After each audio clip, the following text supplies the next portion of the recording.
Hello everyone, मैं Sumit Kumar quant solution with Sumit Kumar में आपका स्वागत करता हूं। आज हम लोग जो 8 और 9 तारीख को द पंडित के द्वारा मॉक नंबर 5 करवाया गया है उसका क्वांट का सॉल्यूशन देखने वाले हैं। ठीक है, मैं सॉल्यूशन वैसा देना का प्रयास करता हूं जो अप्रोच आप एग्जाम में लगा पाए, तो वो ज़्यादा से ज़्यादा बेहतर होता है। चलिए हम लोग स्टार्ट करते हैं पहले क्वेश्चन से। पहला क्वेश्चन में क्या बोलता है कि the sum of two numbers is 156 और एलसीएम एंड एचसीएफ कितना और कितना दे दिया है। देखिए, जहां तक हम लोग जानते हैं कि अगर ए को एचसीएफ को ए माने, एचसीएफ को हम ए बोलते हैं, तो एलसीएम को ए एक्स वाई, यानी कि फर्स्ट नंबर का अगर बात करें, फर्स्ट नंबर का बात करें तो वो ए एक्स होता है। सेकेंड नंबर का बात करें तो वो ए वाई होता है, जहां पे एक्स एंड वाई जो होता है वो को प्राइम होता है, को प्राइम होता है। अगर इसका हम देखा जाए तो यहाँ पर अगर दोनों नंबर का सम देखें तो क्या हो जाएगा, ए इंटू में एक्स प्लस वाई। अगर डिफरेंस देखें तो ए इंटू में एक्स माइनस वाई। अगर प्रोडक्ट देखें तो हो जाता है ए स्क्वायर एक्स वाई, एलसीएम ए x Y.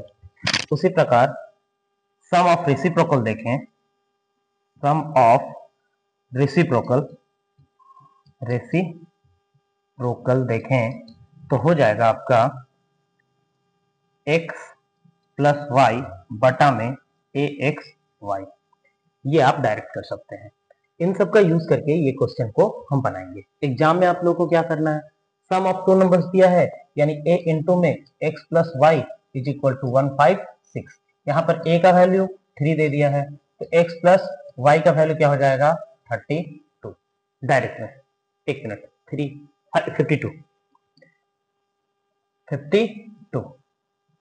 52 x plus Y का वैल्यू।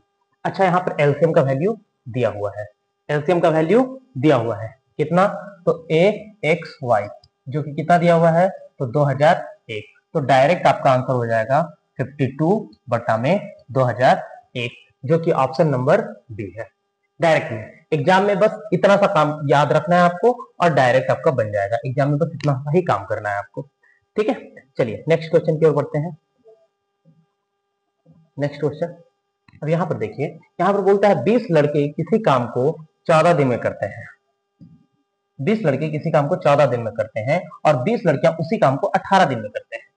ठीक है, तो यहाँ पर हम देखते हैं कि 20 लड़के हैं, उस काम को 14 दिन में करते हैं। उसी काम को 20 लड़की है, उस काम को कितना दिन में, तो 18 दिन में करती है। ठीक है, अब बोलता है यहाँ पर से अगर इसको हम सॉल्व करते हैं तो बॉय और गर्ल का इफिशियंसी पता चलेगा। तो कितना चलेगा, 20 से 20 कैंसिल आउट हो जाएगा, ये 7 और ये 9, तो बॉय और गर्ल का जो इफिशियंसी होगा वो 9/7 होगा। अब जो बोलता है यहाँ पर टोटल वर्क आप निकाल सकते हैं किसी का भी, या तो इधर का उपयोग करके या इधर का उपयोग करके।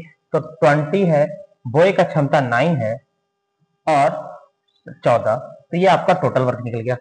ठीक है, अब यहाँ पर इसको सिंप्लीफाई मत कर लीजिएगा, इसको कैलकुलेट करके एग्जैक्ट वैल्यू मत लिखिएगा, ऐसा ही रहने दीजिएगा। रीजन आगे देखिए, यहाँ पर 8 लड़के काम शुरू किए, 8 लड़के हैं, वो 9 का क्षमता से करेंगे।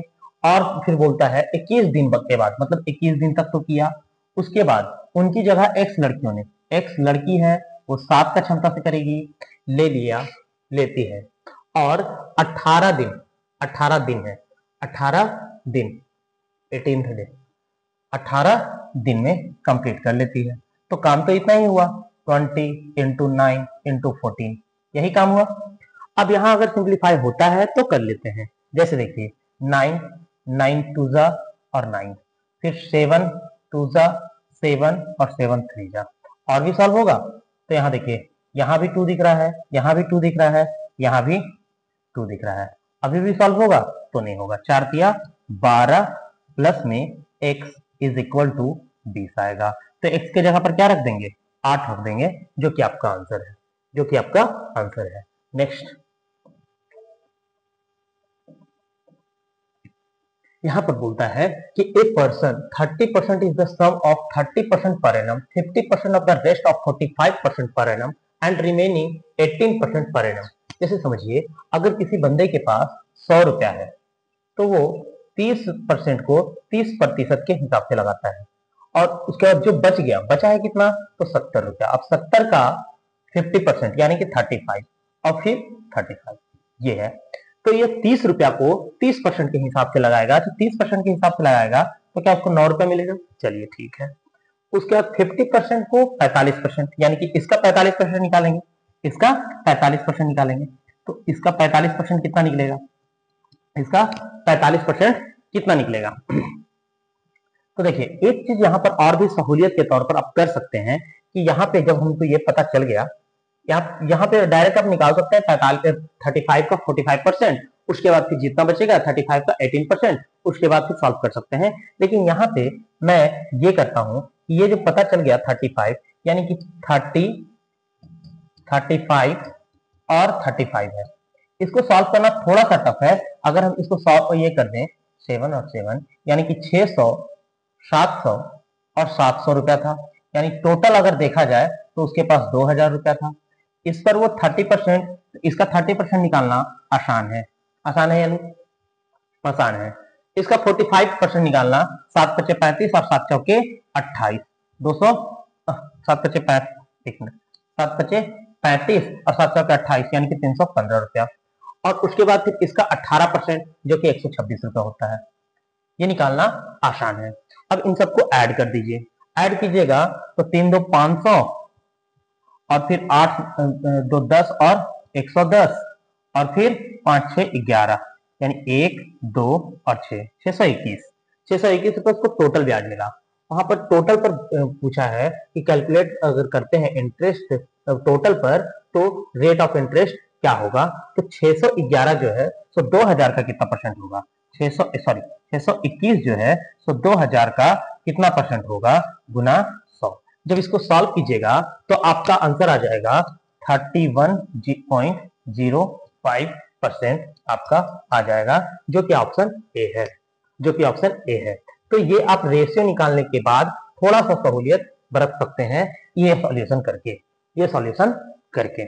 ठीक है, यहां पर भी आप कर सकते थे कि इसका 45% निकाल लिए, इसका 18% निकाल लिए और इसका 30% निकाल लिए, उसके बाद ऐड कर दिया, उसके बाद फिर डायरेक्ट आपको दिख जाता। तो ये भी आसान हो सकता है, ये मेरे अनुसार ये ज्यादा आसान होता है, तो आप लोग ये आप यूज कर सकते हैं। ठीक है, ठीक है।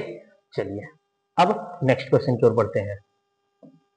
नेक्स्ट क्वेश्चन में क्या बोलता है कि A B C right angle triangle है, और जहां पर ए क्या है, राइट एंगल है, ए क्या है, राइट एंगल है। ये ए राइट है, बी और सी अपने मन से मान लीजिए। अब जैसे ही देखें tan b बराबर 940, मतलब ये वाला अगर tan b लेते हैं तो परपेंडिकुलर ये होगा और ये 40 होगा, तो ये अपने आप 41 हो जाएगा। कोई आपत्ति है इसमें? नहीं। अब यहाँ पर देखिए, ये बहुत ही अच्छा चीज दिया है। अगर यहाँ पर हम सबका वैल्यू, साइन का वैल्यू बैठाएं, कॉस का वैल्यू बैठाएं, कॉट का वैल्यू बैठाएं, उसके बाद सॉल्व करें तो थोड़ा सा ये लंबा बनेगा। आप लोगों को क्या नहीं पता है कि sine square plus cos square बराबर 1 होता है, 1 होता है। क्या 1 प्लस कॉट स्क्वायर बराबर कॉसेक स्क्वायर होता है, कॉसेक स्क्वायर थीटा, और 1 बटा कॉसेक स्क्वायर बराबर साइन स्क्वायर थीटा होता है।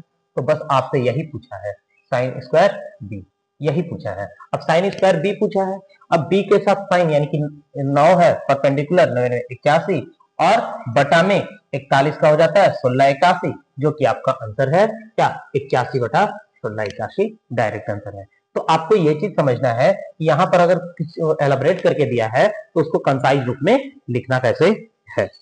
ठीक है, नेक्स्ट क्वेश्चन की ओर देखते हैं। ये देखिए, ये क्या दिया है, ये जैसे ही हम देखें तो इसको क्रॉस मल्टीप्लाई कर दिए तो आया 9x equal to X square minus में 2x माइनस 1। अब हम x से अगर डिवाइड कर दें तो 9 is equal to X minus 2 minus 1 by X, 2 को भी इधर ले आए तो x minus 1 by X is equal to 11 हो गया। अब जैसा ही देखें ये दिया हुआ है और ये पूछा है x Q minus 1 by x Q, तो हम लोग को पता है कि 11 का क्यूब माइनस में यहाँ पर प्लस होगा, माइनस के किसमें प्लस होता है, 3 इंटू 11 होगा, 3 इंटू 11 होगा तो 13 31 प्लस में 33 जो कि कितना हो जाएगा, कहाँ गया 64। ये आपका आंसर हो जाएगा। ठीक है, यहां तक समझ रहे हैं। चलिए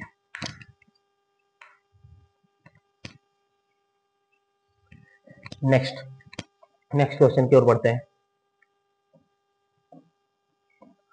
यहां पर बोलता है एक डीलर, यहां कर दीजिएगा, एक डीलर अपने माल को लागत मूल्य से 50% अधिक अंकित करता है, ठीक है, और वह 37.5% सामान को अंकित मूल्य पर 10% की छूट देकर बेचता है और शेष को अंकित मूल्य पर 40% की छूट देकर बेचता है।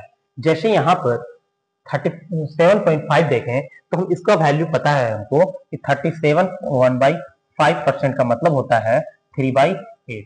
मतलब कि अगर 8 सामान है तो उसमें से वो 3 सामान और 5 सामान में डिवाइड कर देता है। क्लियर है। अगर हम ये मान के चलें कि 8 सामान को प्रत्येक को 100 रुपीज में खरीदता है तो उसका जो कॉस्ट प्राइस होगा वो 8 इंटू 100 इज इक्वल टू 800 होगा। और जो कि प्रत्येक सामान का एमपी वो डिसाइड करता है इसका 150 मतलब 50% अधिक, यानी कि 150%, 150 रुपया। यहां तक कोई आपत्ति है हर एक सामान पर। लेकिन 3 सामान पर वो कितना का छूट देता है, 10% का छूट देता है। यानी 150 में अगर 3 सामान है, 150 में 10% का रियायत दे दे तो क्या 3 सामान को 135 रुपया प्रति सामान में बेचेगा, 135 रुपया प्रति सामान में बेचेगा। और बाकी का सामान को शेष को 40% की छूट में बेचता है, शेष का अंकित मूल्य पर 40% की छूट में बेचता है, यानी 15 चौके 60, यानी कि इसको अगर बेचेगा इसका जो 40% निकलेगा, 60% निकलेगा ना, 40% माइनस होगा तो ये 90 रुपया में हो जाएगा। यानी 5 सामान को वो 90 रुपया के हिसाब से बेचता है।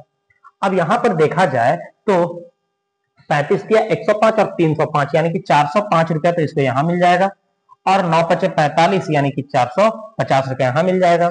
यानी कि टोटल उसको मिल जाएगा 405 प्लस में 450 इज इक्वल टू 855। अच्छा, उसका लागत मूल्य जो कि हम निकाले थे कितना 800, और प्रॉफिट कितना हो गया तो 55, यानी कि 55 बटा में 800 गुना 100% का प्रॉफिट हुआ तो ये कट जाएगा तो 8 सत्ते 56। यहाँ पर ऐसे डायरेक्ट में जैसे यहाँ पर फ्रैक्शनल वैल्यू दे दिया है इसलिए हम यहाँ पर जैसे ही देखें तो मेरे दिमाग में 8 सत्ते 56 यानी 7 के नजदीक वाला आंसर होगा। 7 के नजदीक वाला ये नहीं है, बाकी ये होगा, ये है। अच्छा, प्रॉफिट हुआ है तो लॉस वाला आंसर नहीं होगा, ये दोनों होगा। अब यहाँ पर देखिए 8 छक 48 और 7 55, 8 छक 48 और 3 51, ये आंसर नहीं होगा और ये आंसर होगा। अब यहाँ पर आप लोग तोड़ना चाहे तो तोड़ सकते हैं, डायरेक्ट ऑप्शन कराने चाहे तो आ सकते हैं। ठीक है, नेक्स्ट यहां देखिए 8 रीडिंग का औसत इतना दिया है, जिसमें से पहले 2 का औसत इतना है और अगले 3 का औसत इतना है। यदि छठी रीडिंग और 7वीं रीडिंग से 3 कम है और 8वीं रीडिंग से 4 अधिक है तो छठी रीडिंग का क्या होगा, तो छठी रीडिंग पूछा है। चलिए ठीक है, यहाँ पर देखते हैं। जैसे हम ये माने कि 8 रीडिंग दिया हुआ है, यहाँ पर हम समझाने के लिए थोड़ा सा डिटेल करते हैं। हम ये बताए होंगे आप लोग को जो एवरेज का क्लास करवाए थे तो बताए थे कि एक ओवरलैपिंग का केस बनता है और एक नॉन ओवरलैपिंग का। ओवरलैपिंग के केस में अगर ज्यादा दिया हुआ है तो प्लस में ही लिखते हैं और कम दिया है तो माइनस में लिखते हैं। लेकिन नॉन ओवरलैपिंग के केस में अगर ज्यादा दिया हुआ है तो माइनस में लिखेंगे और कम दिया है तो प्लस में लिखेंगे। तो ये नॉन ओवरलैपिंग का केस है। ये हम मान के चलते हैं 8 जो था वो 24.3 था। चलिए 24.3 था, सभी का वैल्यू कितना था 24.3 था। पहले 2 का औसत बोल दिया 18.5, भैया 18.5 ये कम हो गया, यानी जो इससे बचा होगा वो अगला को दे दिया होगा, और अगला को दे दिया होगा तो कितना दिया होगा, एक जन कितना दिया होगा, तो यहाँ पर इसको माइनस कर देंगे। तो इसको माइनस करेंगे तो 15 और 43 68 58 5.8 एक जन दिया होगा, लेकिन कितना 2 जन दिया है तो इसीलिए 58 गुना 116 इतना वो एक्स्ट्रा में ऐड होगा, क्योंकि यहाँ कम था इसीलिए पॉजिटिव जाएगा। उसके बाद अगले केस में बोलता है अगला 3 का औसत कितना है 21.2, तो ये भी कम है, तो ये भी कम है। पहले तो इसको ये कर लेंगे माइनस में 24.3 माइनस में 21.2, तो इसको सॉल्व करेंगे तो कितना बचेगा, तो 31 3.1, और ये 3 टाइम्स में ये भी प्लस होगा। क्यों प्लस होगा ये आप लोग को पता है कि हम पहले ही बताएं, ये नॉन ओवरलैपिंग का केस है, यानी एग्जैक्ट कितना उड़ जाएगा तो 9 0 और 2 20.9 जुड़ जाएगा। किसमें जुटेगा? बाकी में जुटेगा। बाकी को भी हम कितना लेके चले हैं? 24.3। और बाकी बचा के कौन कौन है? तो यहाँ देखिए, छठा, सातवां और आठवां। यहाँ पर देखिए ना, यहाँ पर 2 वैल्यू यहाँ हुआ, 3 वैल्यू यहाँ, 5 वैल्यू हुआ, टोटल 8 वैल्यू था, तो बाकी का 3 वैल्यू। यानी कि बाकी का जो 3 वैल्यू था वो 6th नंबर, 7th नंबर और 8th नंबर था। ठीक है। अच्छा, तीनों को हम क्या क्या मान के चलेंगे? पहले टोटल तीनों का सम जो है सो कितना होगा? टोटल सम होगा तीनों का जो सम होगा वो 24.3 इंटू 3 प्लस में 20.9 होगा। वो हम बाद में देखेंगे। पहले ये वाला चीज जो बोला है कि बोलता है अगले 3 का यदि छठी का रीडिंग 7वीं से 3 कम है, काम नहीं कम है तो यहाँ पर हो जाएगा x है तो x माइनस, अच्छा इसी को x मानते हैं क्योंकि लास्ट में देखा जाए तो छठी रीडिंग पूछा है, तो जैसे 3 कम है और 8वीं से 4 अधिक है, यानी इसको x माइनस 4 बोलेंगे। अगर तीनों को सम कर दें तो 3x माइनस 1 होगा और ये हो जाएगा 24.3 इंटू में 3 प्लस में 20.9 ये होगा। अब इसको सॉल्व कीजिएगा, सॉल्व करते हैं तो क्या हो जाएगा? हाँ, सॉल्व करते हैं इसको तो 3 तिया 9, 3 चौके 12 और 3 दूना 6 और 1 7 और 20.9 इसको ऐड कर दीजिए प्लस में 20.9 यानी कि क्या हो जाएगा? तो 9 9 8 और फिर 2 3 और 7 2 9 93.8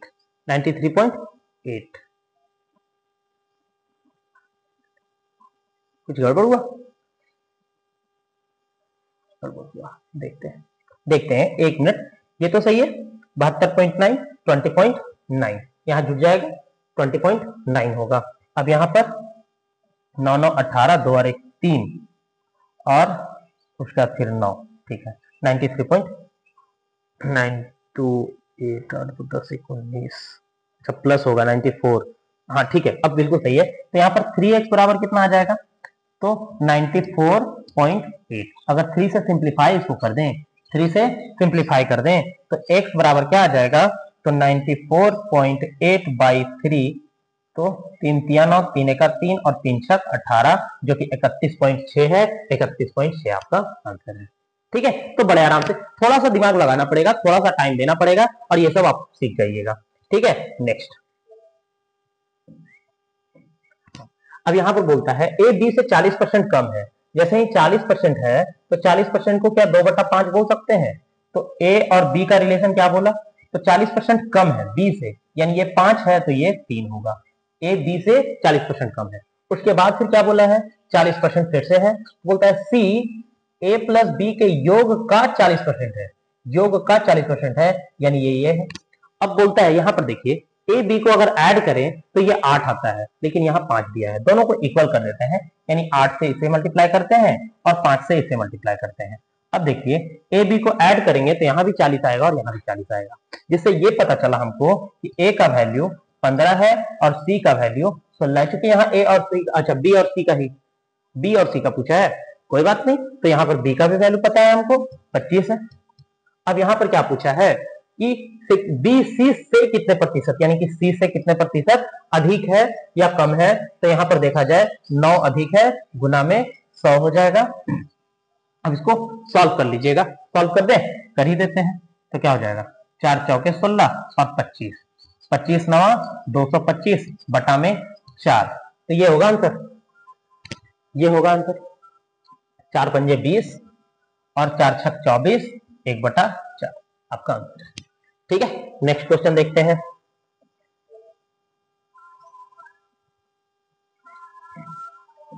ये क्वेश्चन, एक निश्चित राशि पर 2.5 वर्ष में 10% चक्रवृद्धि ब्याज की दर पर चक्रवृद्धि ब्याज कितना है, तो राशि ज्ञात करें। समझिएगा, यहाँ 10% दिया है, 10% दिया है तो 10% को 1/10 बोल सकते हैं। ये 2 वर्ष तक तो 10% की दर से चलेगा, लेकिन तीसरा वर्ष अगर देखा जाए, तीसरा वर्ष क्या हो जाएगा? 5% हो जाएगा और 5% का वैल्यू 1/20 हो जाएगा। तो इस तरह से हम लोग डायरेक्टली ये बोल सकते हैं बाबू डायरेक्टली ये बोल सकते हैं कि पहला साल तो 10 का चीज 11 हो जाएगा, दूसरा साल भी 10 का चीज 11 हो जाएगा, लेकिन तीसरा साल क्योंकि पूरा साल नहीं जाता, आधा ही होगा, यानी कि 20 का चीज 21 हो जाएगा। अब यहाँ पर अगर हम इसको मल्टीप्लाई कर दें तो प्रिंसिपल मिलेगा, इसको मल्टीप्लाई करते हैं तो अमाउंट मिलेगा। मल्टीप्लाई कर देते हैं 2000 और यहाँ पर क्या हो जाएगा 121 गुना 21, 21 एका 21, 21 गुना 42 और 2, 42 दो 44, 21 एका 21, 21 गुना 42 और 2 44 और 21 एका 21, 21 और 4 25। जैसे ही देखें तो बोले 541 रुपया, तो क्या मिल जाएगा हमको, ब्याज मिल जाएगा और इसी का वैल्यू चाहिए। अब यहाँ पर क्या वैल्यू दिया हुआ है, चक्रवृद्धि ब्याज ही दिया हुआ है, यानी इसका वैल्यू दे दिया है 3787। अब इसका वैल्यू निकालना है। ये देखा जाए तो 7 गुना दिख रहा है क्या, 7 गुना, तो ये भी 7 गुना हो जाएगा 14,000। ठीक है, अच्छा यहाँ एक साथ, इसीलिए हम डायरेक्ट कर दिए 2 7, तो 14,000 आपका आंसर हो जाएगा। ठीक है, कैलकुलेशन हमेशा करते नहीं रहना है, बहुत बार कैलकुलेशन से बचा जाता है, तो कहां कहां कैलकुलेशन से बच सकते हैं वो देखना है। एक घोड़ा और एक बकरी इतना में खरीदे जाते हैं, टोटल ये है, और घोड़ा को 21% हानि में, मान लिए घोड़ा 100 रुपया का था तो 21% हानि में यानी 79 रुपया में बेचा गया। इधर सीपी है और इधर एसपी है, बोलता है। और बकरी को 13% लाभ पर, अगर ये 100 रुपया का था तो ये 113 रुपया में बेचा गया। लेकिन यहाँ पर बोलता है उसका विक्रय मूल्य समान होगा। अच्छा, अगर इसको हम 79 से मल्टीप्लाई कर दें तो यहाँ भी 79 से मल्टीप्लाई करना होगा, और इसको अगर हम 113 से मल्टीप्लाई कर दें तो इसको भी 113 से मल्टीप्लाई करना होगा। यहां तक समझने में कोई आपत्ति नहीं है। जब आप बोलिएगा टोटल सीपी, तो टोटल सीपी इसको जोड़ दीजिएगा तो आपका आ जाएगा 192 पर 00। अब ये इसके बराबर हो जा रहा है, जैसे ही देखें कि ये और ये दोनों बराबर हो जा रहा है, बराबर हो जा रहा है, तो अगर घोड़ा का सीपी बोलेगा तो ये हो जाएगा और बकरी का सीपी बोलेगा तो ये हो जाएगा। और किस्मत से बकरी का सीपी ही पूछा था, इसीलिए आपका डायरेक्ट आंसर ये हो गया। क्लियर है? अगला क्वेश्चन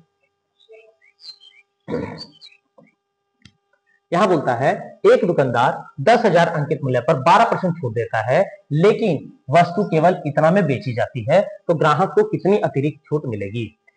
इसका ये है कि भैया 10,000 का चीज है, मतलब यहां पर देखिए एक बार डिस्काउंट दिया, ये अगर मल्टीपल डिस्काउंट देता है, सक्सेसिव डिस्काउंट देता है, तो आप सक्सेसिव डिस्काउंट भी डायरेक्ट लगा सकते हैं। लेकिन उसका एक अच्छा तरीका ये है कि अगर आपके पास जितना परसेंटेज वैल्यू दिया हुआ है, जैसे अगर मान लेते हैं 10% और फिर से 10% दे दिया, तो आप बोलिएगा 10 का चीज 9 में दिया, फिर 10 का चीज 9 में दिया, डायरेक्ट 100 का चीज 81 में दिया, 100 का चीज 81 में दिया, तो 19% का डिस्काउंट दिया, डायरेक्ट आप बोल सकते हैं। और यहाँ पर क्या किया है कि पहली बार में 12% को हम लोग क्या लिख सकते हैं, 12% को लिख सकते हैं 3/25, यानी 25 का चीज 22 में दिया। और अगला जो डिस्काउंट था नहीं पता था, लेकिन ये पता है कि 10,000 का चीज 8580 में दिया, 8580 में दिया, 8580 में दिया। तो मैंने क्या किया कि पहले तो जब तक सिंप्लीफाई हो रहा है कर देते हैं, उसके बाद 25 से डायरेक्ट यहाँ पर डिवाइड कर दिए, तो 1000 डिवाइडेड में 25 और रेशियो यहाँ पर 8580 बटा में 22, यहाँ पर ये 40 बार में जाएगा, ये तो पता है। ठीक है, 40 बार में जाएगा, ये पता है। एक मिनट, एक जीरो और होगा, 400 बार में जाएगा। हाँ, एक जीरो से एक जीरो पहले ही काट दीजिए। अब ठीक है, 40 बार में जा रहा है। अब यहाँ देखिए 11 दूना 22, 11 सते 77 और 11 अठे 88, 11 अठे 88, फिर ये 39, यानी कि 40 का चीज आपको 39 में मिला, यानी डिस्काउंट कितने का मिला, 1 का मिला। जब डिस्काउंट 1 का मिला, कितना पर मिला, 40 पर मिला, गुना 100 जब कीजिएगा तो आपका 2.5% आंसर आ जाएगा। क्लियर है? ये बेस्ट मेथड है, ये मेरे अनुसार बेस्ट मेथड है। आप एग्जाम में डायरेक्ट केवल ये वाला पोर्शन कीजिएगा, केवल ये वाला पोर्शन कीजिएगा, ये वाला, और डायरेक्ट आपका आंसर आपके सामने होगा। ठीक है, ये सब सीखने का बात है, ये सब जल्दी सीखना है आप लोग को। ठीक है, आगे देखिए। हाँ, ये कैलकुलेशन हम आप लोग के लिए छोड़ते हैं, क्योंकि ये तो आप कर ही सकते हैं। ठीक है, लेकिन इसके बाद का जो कैलकुलेशन है ये हम आपको बताएंगे, ये हम आप लोग को बताएंगे, क्योंकि एग्जाम में अगर ये आ जाता है कि 5/8 है, इसको इस रूप में तोड़ना, तो इसका मतलब बैठ के तोड़ते नहीं रहेंगे। बैठ के तोड़ने का मतलब हो जाएगा कि आप इस तरह से कीजिए, 5/8 है, इसको पहले लिखिए 1/8 8/5, उसके बाद फिर से लिखिए 1 फिर 1 प्लस में 3/5, उसके बाद फिर से यहाँ पर कीजिए 1/1/1/5/3। ऐसे सॉल्व करने का एक तरीका तो है, ये मानते हैं, लेकिन ये टाइम टेकिंग तरीका है। तो इसका बेस्ट अप्रोच क्या हो सकता है, ये हम आप लोग को बताएंगे। तो क्या है वो देखिए, ध्यान से समझिएगा।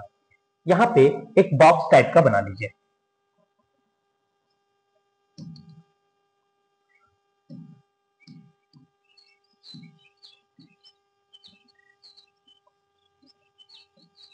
ठीक है, अब जो यहाँ पर दिया हुआ है सो लिख दीजिए 5/8। कितना बार में जाएगा, अगर 8 से लगाएंगे तो कितना बार में जाएगा, तो एक बार में जाएगा। और जो रिमाइंडर बचेगा वो यहाँ लिख दीजिए, फिर से इस पोर्शन को 5 को यहाँ, और फिर से एक बार में जाएगा तो यहाँ लिख दीजिए। और अब ये वाला रिमाइंडर कितना बचा, 2, ये पोर्शन यहाँ आ गया 3, फिर से कितना बार में जाएगा, तो एक बार में जाएगा। और रिमाइंडर कितना बचा, 1, और ये वाला 2। अब पूरा पूरी लग जाएगा, लेकिन ये यहीं तक है, क्योंकि यहाँ देखिए 1 2 3 बार में है, 1 बटा करके ही लिखना है इसमें, तो डायरेक्ट ये लिखाएगा 1 बटा में 1 पूर्णांक, 1 बटा में 1 पूर्णांक। यहाँ पर जो अंक रहता है ये बन जाता है ये वाला जो देख रहे हैं। सो प्लस में 1 1/2, सॉरी बटा में कितना बार हो गया, एक बार, और ये दूसरा बार, अब तीसरा बार भी होगा। 1 प्लस में पूरा लिख दीजिए 1/2।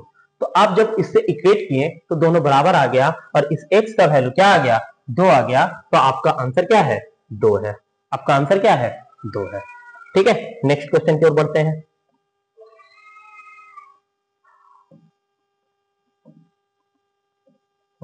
यहां पर बोलता है a thief steel a car 3 PM, drive 60 kmph, the thief discovered a police. जैसे समझिए ये क्वेश्चन क्या बोल रहा है कि एक चोर है जो 3 बजे चोरी किया और दौड़ने लगा 60 kmph का रफ्तार से। ठीक है, और जब पुलिस को कितना बजे पता चला, 3:30 बजे, और वो 80 किलोमीटर का रफ्तार से 80 किलोमीटर प्रति घंटा का रफ्तार से चलेगा, तो बताइए कि वो चोर को कितने देर में पकड़ लेगा। तो हमको ये पता है तो भैया 3 से 3:30 बजे तक चोर एकदम बिंदास दौड़ रहा होगा। तो जैसे ही वो दौड़ा तो वो आधा घंटा में 30 किलोमीटर चल पाया। अब इसी 30 किलोमीटर का डिस्टेंस को कवर करना है पुलिस को। ठीक है, क्योंकि ये कवर कर लेगा तो उसके बराबर पहुंच जाएगा, बराबर पहुंच जाएगा तो पकड़ लेगा।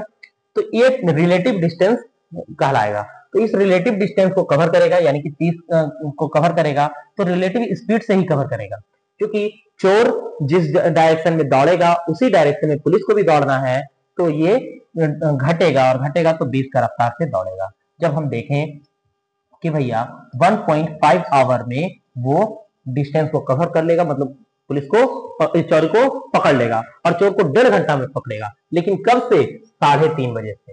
3:30 बजे से, तो 3:30 में हम 1.5 जोड़ देंगे, 1.5 जोड़ देंगे तो क्या आ जाएगा, 5 बजे। तो 5 बजे चोर पकड़ा जाएगा। तो आपका आंसर 5 बजे होगा। क्लियर है? चलिए नेक्स्ट क्वेश्चन की ओर बढ़ते हैं। नेक्स्ट क्वेश्चन में बोलता है एक ट्रायंगल है एबीसी, एक ट्रायंगल है एबीसी। ठीक है, अब इसमें बोलता है कि ओ इन सेंटर है, चलो ठीक है, और डीई जो है एक पॉइंट है, यहां समझिए डी ए बी सी। ठीक है, अब डीई पासेस थ्रू ओ, मतलब डीई जो है तो ओ से पास कर रहा है, जिसमें डीई पैरेलल बीसी है, ये पैरेलल बन गया है। ठीक है, बीडी बराबर 8 सेंटीमीटर दे दिया है, और सीई बराबर 6 सेंटीमीटर दे दिया है, और इसका लेंथ निकालना है, इसका लेंथ निकालना है। तो कैसे निकलेगा, तो कैसे निकलेगा, ये ओ को हम मिला दें। देखिए इस ओ को हम यहां पर मिला देते हैं, मिला दिए। एक बात हमको कंफर्म बताइएगा, एक बात हमको बताइएगा कि क्या ये वाला एंगल और ये वाला एंगल दोनों बराबर होगा? ऐसे ही ये वाला एंगल और ये वाला एंगल बराबर होगा, होगा कि नहीं होगा? ये एंगल बाइसेक्टर होता है तभी तो इन सेंटर बनता है। तो एंगल बाइसेक्टर होने के कारण ये एंगल बराबर ये एंगल होगा, और ये एंगल बराबर ये एंगल होगा। यहां तक कोई आपत्ति?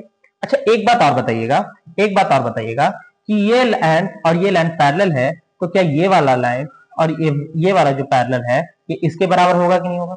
यानी कि ये एंगल और ये एंगल जब बराबर हो गया, ये एंगल और ये एंगल बराबर हो गया, तो क्या ये वाला और ये वाला बराबर होगा कि नहीं होगा? उसी प्रकार इधर भी आते हैं, तो यहाँ पर देखिए कि ये वाला एंगल के बराबर ये वाला एंगल होगा। उसी प्रकार जब ये एंगल और ये एंगल बराबर हो गया, तो ये बराबर ये होगा कि नहीं होगा? होगा ना। तो जब यहाँ ये 8 दिया है तो ये भी 8 होगा, ये 6 दिया है तो ये भी 6 होगा, और 8 6 14 हो जाएगा आपका आंसर। क्लियर है? Next question. नेक्स्ट क्वेश्चन में बोलता है कि which of the following is not property of regular polygon. जब देखेंगे कि जब रेगुलर पॉलीगन है तो उसका एक लेंथ यही होता ही है कि भैया सभी साइड क्या होगा? इक्वल होगा। सभी क्या होगा? देखिए angles are the centre by all sides are equal. तो एंगल जो है तो सेंटर पर भी इक्वल ही बनता है सभी साइड से। जैसे आप हेक्सागन को ले लीजिए, जैसे ट्रायंगल और रेक्टेंगल ये सब में थोड़ा सा स्क्वायर में कंफ्यूजन होता है। तो एक चीज यहाँ पर ये जान लीजिए, ये एंगल, ये आपको ध्यान होगा, ये आपको ध्यान होगा कि भैया इसमें जो सेंटर पर बनता है, जो सेंटर पर बनता है वो इक्वल एंगल भी होता है। यहाँ पर 60 डिग्री 60 डिग्री 60 डिग्री बनता है। तो यहाँ पर बोलता है एंगल 60 डिग्री सबका इक्वल होता है, बिल्कुल होता है। अच्छा यहाँ पर the angle made by each side centre is 90 degree if regular polygon is 4 side. ये तो स्क्वायर को ही ले लीजिए, स्क्वायर को ही ले लीजिए। स्क्वायर में जब देखेंगे तो ये 90 डिग्री का ही एंगल बनता है, 90 डिग्री का ही बनता है, 90 डिग्री का ही बनता है। तो उसी के बारे में बोल रहा है, इसीलिए ये वाला भी सही हो जाएगा। लेकिन यहाँ पर बोल रहा है कि भैया 8 साइड वाला में 60 डिग्री बनेगा। नहीं भैया, अभी हम देखें कि इसमें बनेगा, हेक्सागन में बनता है 60 डिग्री, इसीलिए ये गलत हो जाएगा। यानी यही आपका आंसर होगा, यही आपका आंसर होगा। ठीक है, ये गलत तो होगा किसका? ये थ्योरी गलत है लेकिन आंसर आपका सही है। चलिए ठीक है। हाँ, यहां पर पूछा है if the area base of right circular cone is इतना। राइट सर्कुलर कोन है, उसका एरिया दे दिया। अच्छा, सर्कुलर कोन यानी कि सर्कल का एरिया, और सर्कल का एरिया होता है पाई आर स्क्वायर, यानी कि 22/7 इंटू में R square is equal to दिया है 346.5। ये पॉइंट को हटा के यहाँ पर ये लगा दिए। ठीक है, अब इसको सॉल्व करते हैं। अब इसको सॉल्व करते हैं तो 11 गुना 22, 11 तिया 33, 11 एका 11, 11 पचे 55, 11 पचे 55, और फिर से 5 से 5 गुना 10, और 5 गुना 10, 5 36, 5 तिया 15। तो आर स्क्वायर का जो वैल्यू आया वो देखिए 9, इसको बोल सकते हैं 3 गुना 3 गुना 7 गुना 7 बटा में 2 गुना 2, यानी कि क्या हो जाएगा? 7 तिया 21 बटा 2, आर बराबर हो जाएगा। जैसे ही आर बराबर ये देखें, और ये कितना है 14.5, जिसका स्लेंट हाइट को एल बोलते हैं। एल जो दिया है वो 29/2 लिख सकते हैं। हमको ये पता है 20 21 29 का ट्रिपलेट होता है। किसका ट्रिपलेट होता है? 20 21 और 29 का ट्रिपलेट होता है, बटा 2 सब में लगा दिया है। और क्या किया है? इसीलिए मैं यहाँ पर 29 लिख रहा था। ठीक है, तो यहाँ पर ये पता चल गया कि जो हाइट है वो 10 है। आप अगर चाहें तो पाइथागोरस थ्योरम का यूज करके भी निकाल सकते हैं। ठीक है, हाइट जो है 10 है, तो वॉल्यूम ऑफ द कोन निकालने बोला है। वॉल्यूम ऑफ द कोन, और वॉल्यूम का फॉर्मूला होता है, वॉल्यूम का फॉर्मूला क्या होता है? 1/3 पाई आर स्क्वायर एच।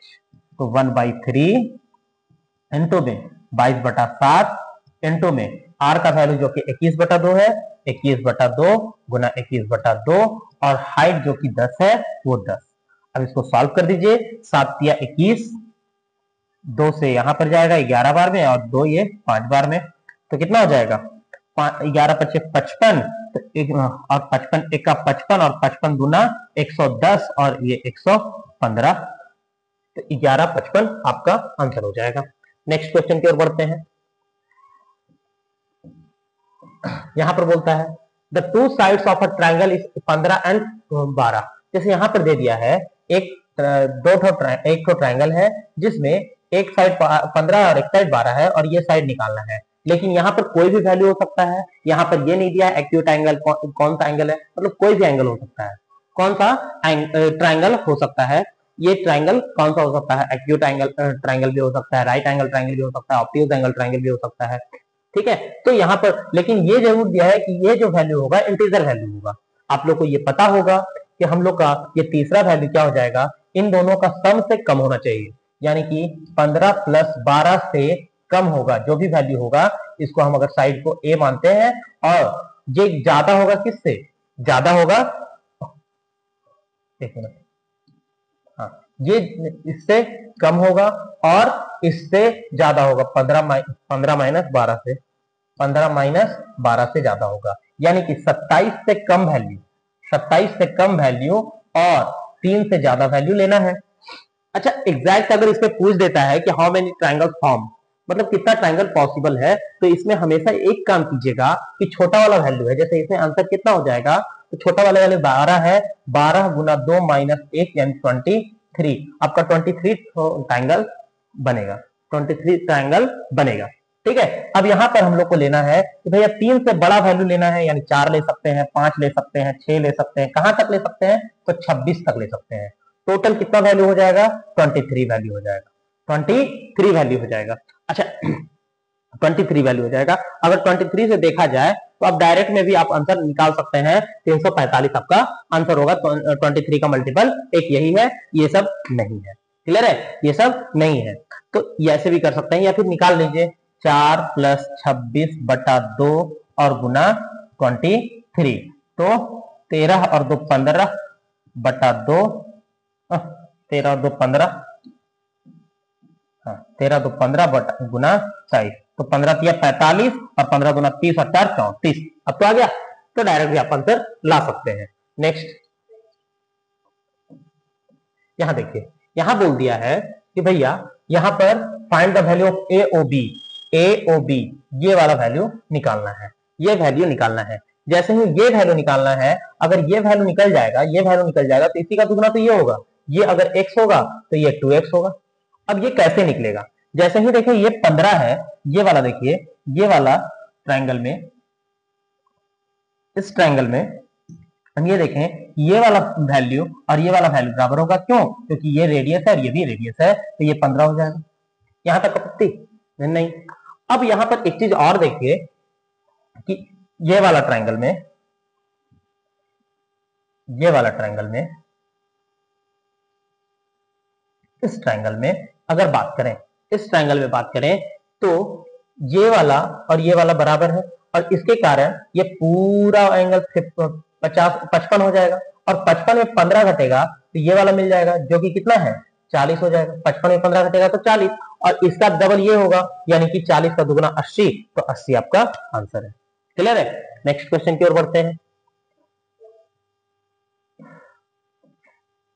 यहां पर बोलता है ए स्क्वायर प्लस बी स्क्वायर बराबर 80 और ए बी बराबर 32। जैसे ही हम देखें तो मेरे दिमाग में क्लिक किया, 8 चौके 32 होता है, 8 8 64 प्लस में 4 चौके 16, ये सेटिस्फाई हो गया, तो डायरेक्ट यहां पर हम वैल्यू बैठा दिए।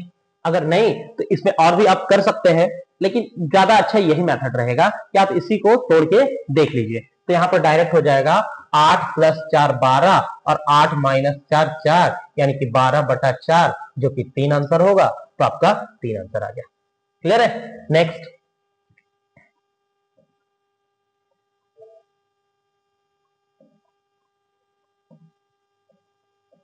ठीक है। अब बोलता है कि 2 पोस्ट आर 20 मीटर अपार्ट, एक तो पोस्ट है, एक इतना लंबा है और एक इससे जस्ट डबल है, एक इससे जस्ट डबल है, ठीक है, जस्ट डबल है। अब इसके मिडिल में, एकदम बीच में,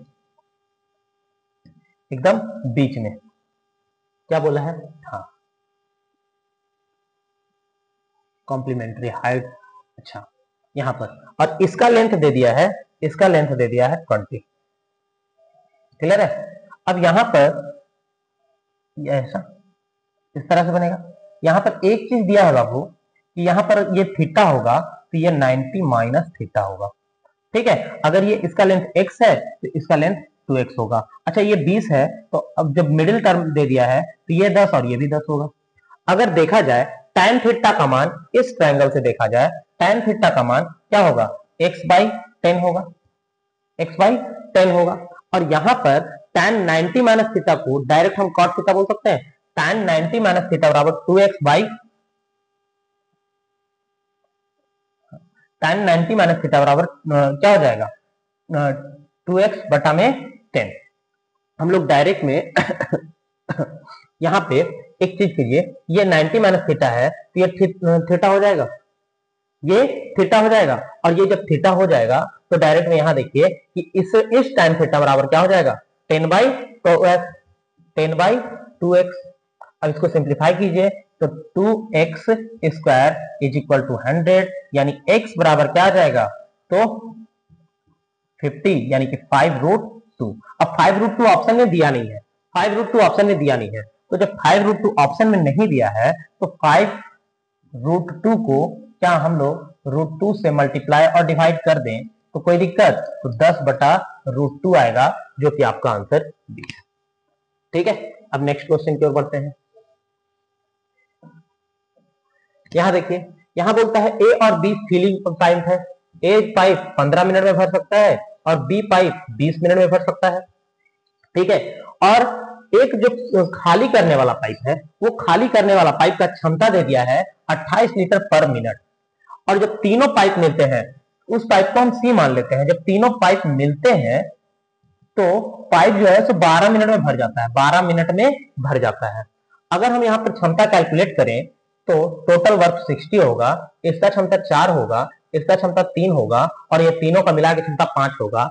जब दोनों का मिला के 7 हो रहा है तो ऑब्वियस सी बात है इन दोनों का मिला के 7 हो रहा है, और तो इसका कितना करेंगे कि ये 2 हो जाएगा, तो इसका -2 होगा।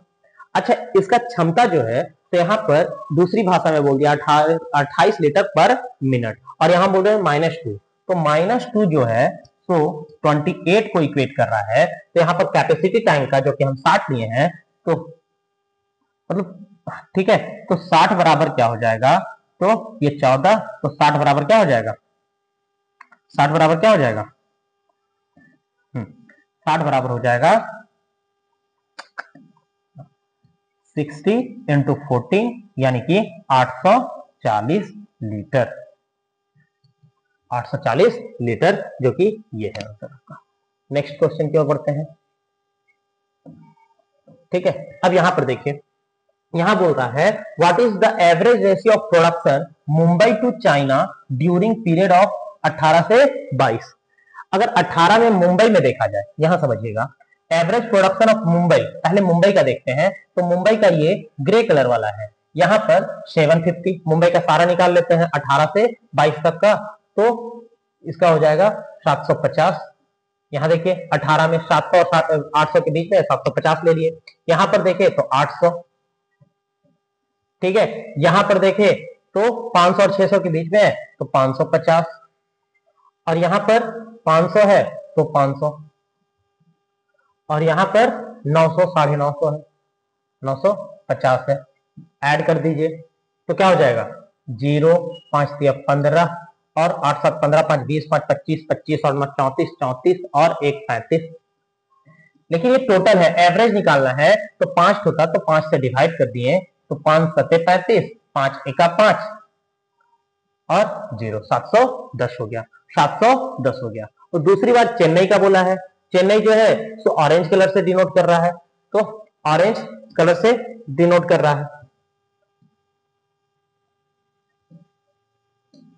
हाँ, तो यहां पर ऑरेंज कलर से डिनोट कर रहा है। 2018 में कितना है तो 850 है, फिर 2019 में कितना है तो 900 है, 2020 में कितना है तो 500 है,